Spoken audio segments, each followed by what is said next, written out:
الحمد لله نحمده ونستعينه ونستنصره ونؤمن به ونتوكل عليه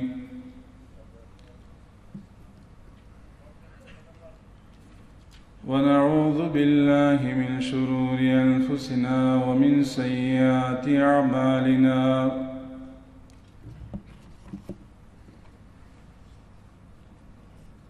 من يهده الله فلا مضل له ومن يضلله فلا هادي له وأشهد أن لا إله إلا الله وأشهد أن سيدنا ومولانا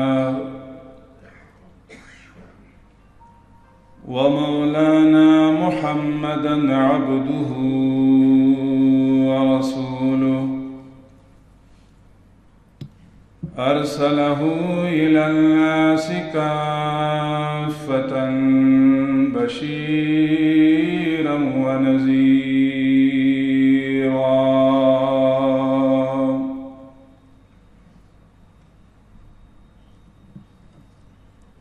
وداعيًا إلى الله بإذنه وسراجًا منيرًا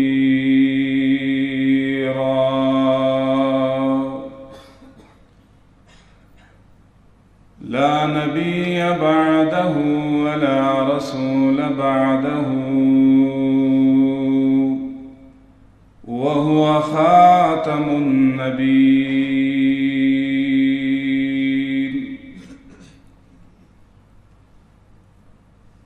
أما بعد فأعوذ بالله من الشيطان الرجيم بسم الله الرحمن الرحيم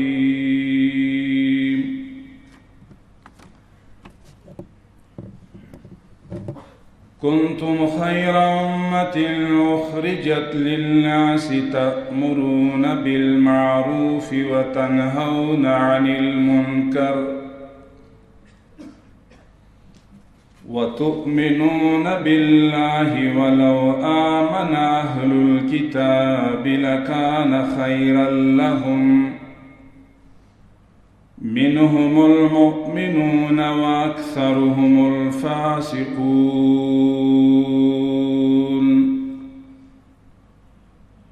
وقال الله عز وجل في مقام الآخر المنافقون والمنافقات بعضهم من بعض يأمرون بالمنكر وينهون عن المعروف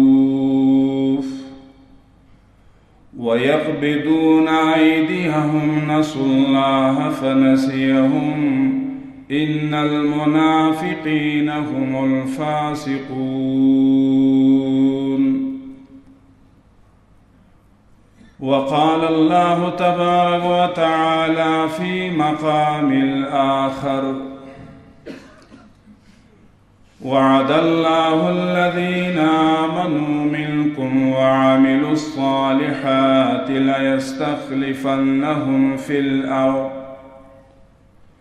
كما استخلف الذين من قبلهم وليمكنن لهم دينهم الذي ارتضى لهم وليبدلنهم من بعد خوفهم أمنا يعبدونني لا يشركون بي شيئا ومن كفر بعد ذلك فأولئك هم الفاسقون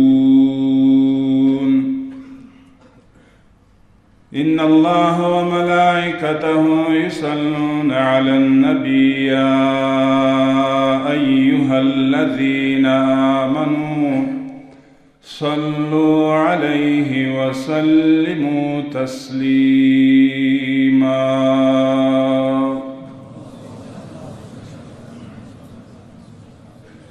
اللهم صل على سيدنا ومولانا محمد سيد الأنبياء والمرسلين صلى الله عليه وسلم وعلى آل سيدنا ومولانا محمد صلى الله عليه وسلم أفضل صلواتك بعدد معلوماتك وبارك وسلم وصل عليه.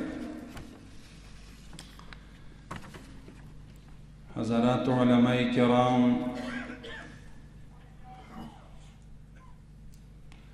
مشایخ عظام،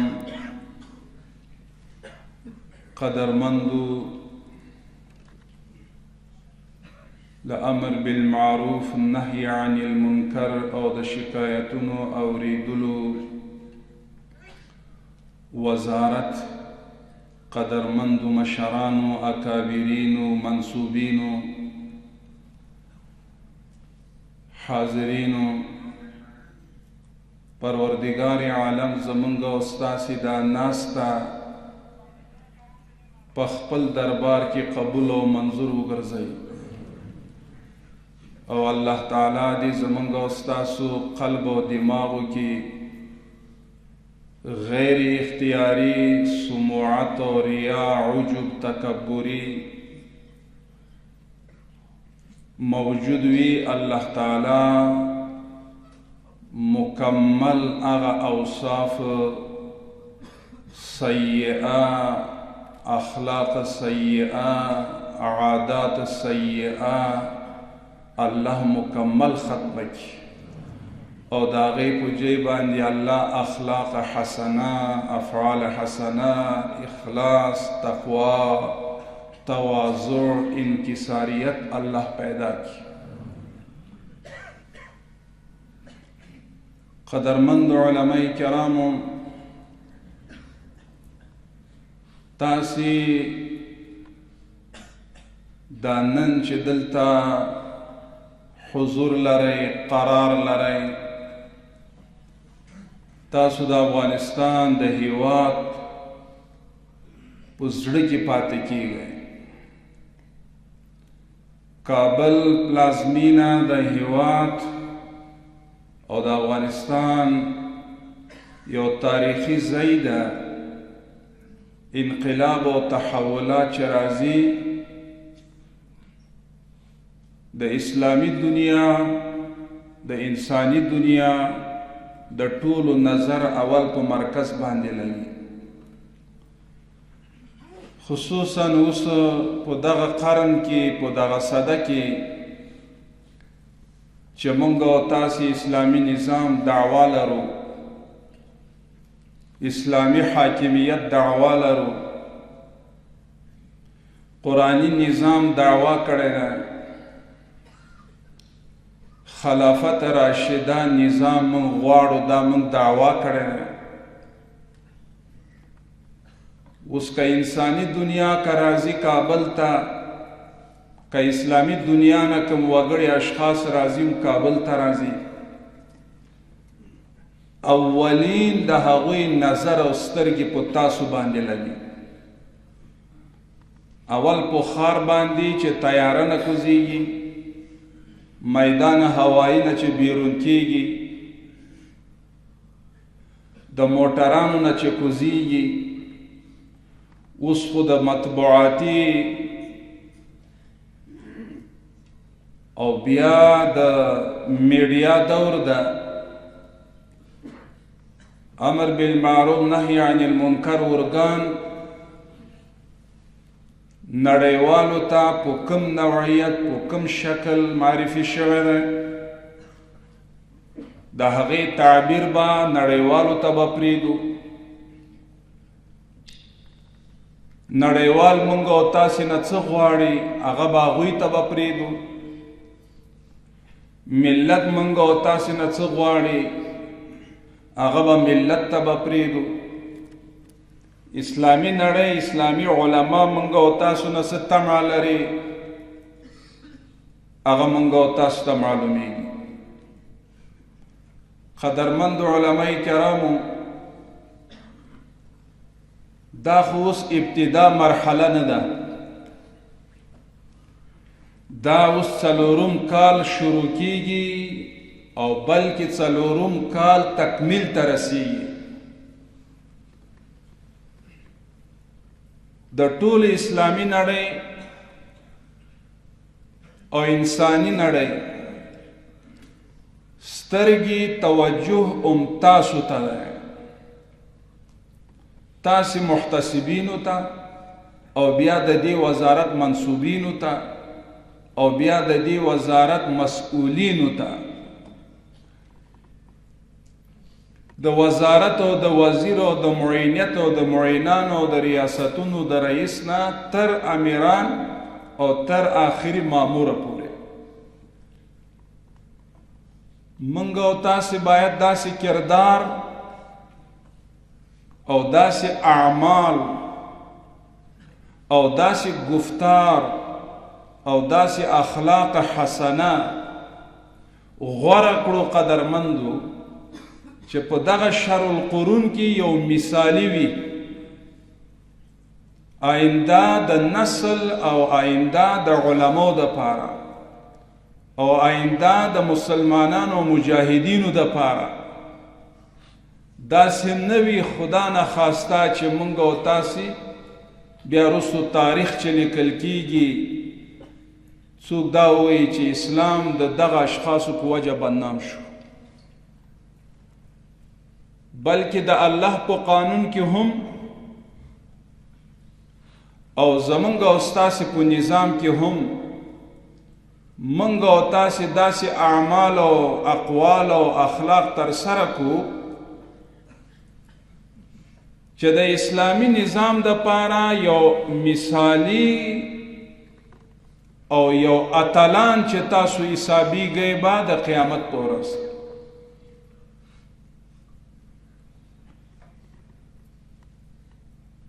د اسلامی نظام او اسلامی امارت کې چې کوم قوانین راځي دغه قوانین چې هر ارګان مربوط وي خو تاسې په اول خط کې یاست. جهاد وخت کې به هر مسلمان په خپل توان او د وس مطابق به جهاد کو، خو ځوانان مجاهدین فدایان به په اول خط کې به او چې یو فدایی یو مجاهد به غفلت وکړ نو دا ټول خط به مات شو او اکثر مجاهدین به بمبار بشو، شهیدان بشو. قدرمندو نن هوبهو زمونږ او ستاسې په دغه حاکمیت کې چې اسلامي نظام من تاسې برخوردار یو، د ستاسو مثال هم دغسې ده چې تاسې په اول خط کې یاست.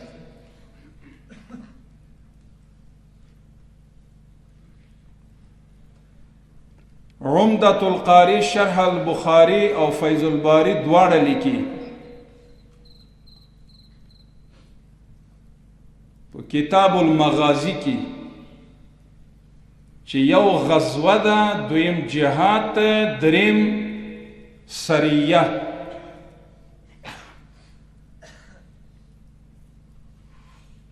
نو دغه غزوه چې ده دا د جهاد په مابین فرق ده. هغوی تفسیر کوي وی غزوه هغه ته ویل کیږي چې پیغمبر علیه السلام په خپله حضور ولري، خو جهاد بیا د غزوه نه یو عام تعبیر کړی وی جهاد هغه ته ویل کیږي چې خپل طاقت، خپل توان، خپل انرژي مکمل دی مصرف کوي د الله د نظام د تطبیق د پاره، که جانی وي، که د قلم د لارې وي، که د لسان د لارې وي، که د مال د لارې وي. دې کې عمومیت ده او په لفظ د غزوه کې دا نشته. نو تاسې نن د جهاد په ډګر کې یاست، ځکه جهاد محدثین وایي عام ده، خپل طاقت مصرف کول په داسې نهج او په داسې ډګر کې چې هغه مقتضى الحال مطابق وي، که جان ته ضرورت وي جان ورکوي، که د لسان د لارې وي د لسان د لارې کوي، او که د قلم وي د قلم د لارې کوي، او که دعوت وي د دعوت د لارې کوي. دا ټول مکمل انواع مختلفو ته جهاد ویل کیږي. او بیا په خپل دور کې هر یو فرض عین ګرځي.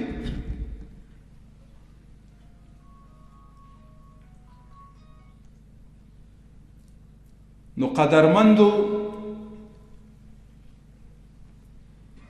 د حضرت آدم علیه السلام مبارکنا تر سید المرسلین پوری صلی الله علیه وسلم دین یو ده د ټولو، خو لیکن شریعت مختلفو د ټولو. داسې نه ده د ټولو دین هم یو یو شریعت هم یو وي.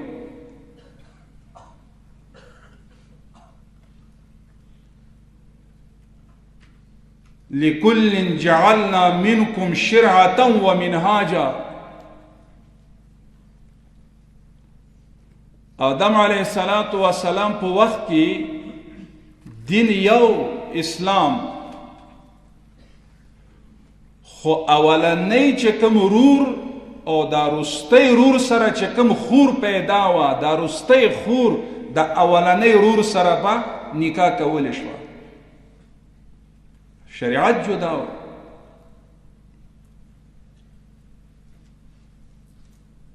او دا شریعت هم تقریبا 80% ټول یو د انبیاء کرام، خو 20% جدا جدا وي.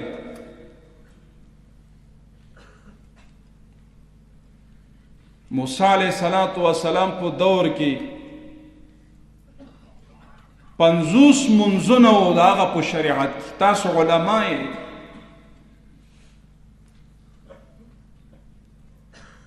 الله فرمای ربنا لا تؤاخذنا ان نسينا او اخطانا ربنا ولا تحمل علينا اصرا كما حملته على الذين من قبلنا ربنا ولا تحملنا ما لا طاقة لنا به واعف عنا. موسی علیہ السلام په شریعت کې عفو او د ګناه مغفرت بغیر د قتل نه کېده. چا به ګناه وکړ نو هغه به دا غوښته چې توبه وباسي، نو د توبه قبولیت دا و چې دوی یو بل قتل کړي.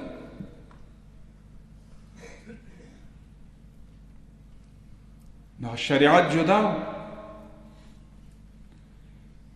د موسی علیہ السلام په شریعت کې د مساجدو نه بغیر باندې منځونه هر چا چې وکړه نه صحیح کېده.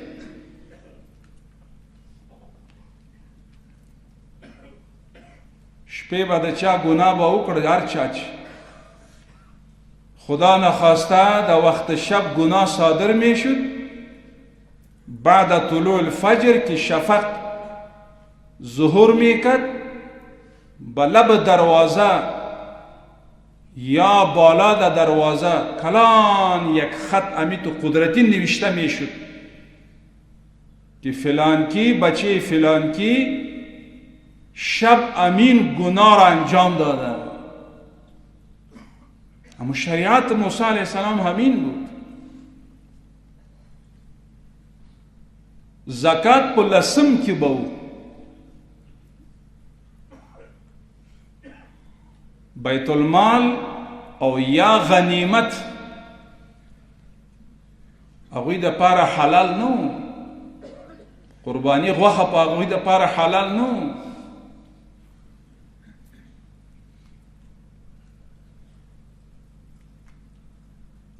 اوس یهود وایي قرآن کریم کې خو آمنوم راغلی ده، نصارام راغلی، یهود هم ذکر شوی ده، مجوس هم ذکر شوی، سابین هم ذکر شوی. خو آخری زمونږ او ستاسې کامل او مکمل شریعت چې ان الدین عند الله الاسلام اليوم اکملت لكم دینکم واتممت علیکم نعمتی وردیت لكم الاسلام دینا. الله وی ما تاسې د پاره اسلام من حیث الدین ما غوره کړی دی. نو قدرمندو دین جدا ده او شریعت جدا ده. دین د ټولو یو خو شریعت د ټولو انبیاء کرامو یو نه و. لكل جعلنا منكم شرعة ومنهاجا شرع لكم من الدين ما وصى به نوحا.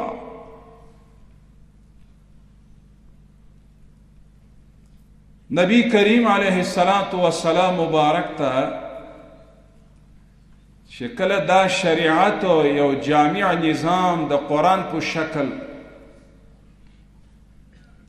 د ټول انسانیت هغه ژوند هغه قرآن کریم کې الله تعالی نغښتی دی. او قرآن یوازې د ماضی او د مضارع کتاب نه دی، ماضی مضارع حال د درې وړو کتاب دی.